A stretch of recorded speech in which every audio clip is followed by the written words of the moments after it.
two stones of masses m and 2m are whirled in a horizontal circle. Okay, assume this is the horizontal circle for the first stone and this is the horizontal circle of the second stone.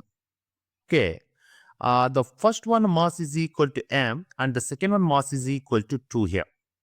The heavier one is in the radius of r by 2. This is in the radius of r by 2.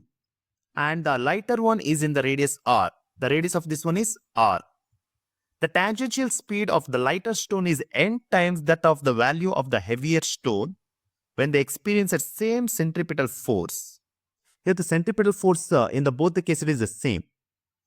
The value of the n is, okay, since the centripetal force in both the cases is same, then we can write this one as m into n v2 whole square divided by r is equal to 2 times m into v2 square divided by r by 2.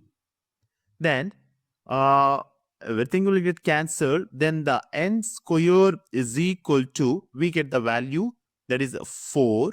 Then n is equal to 2. Then the answer for this one is option B is the right answer.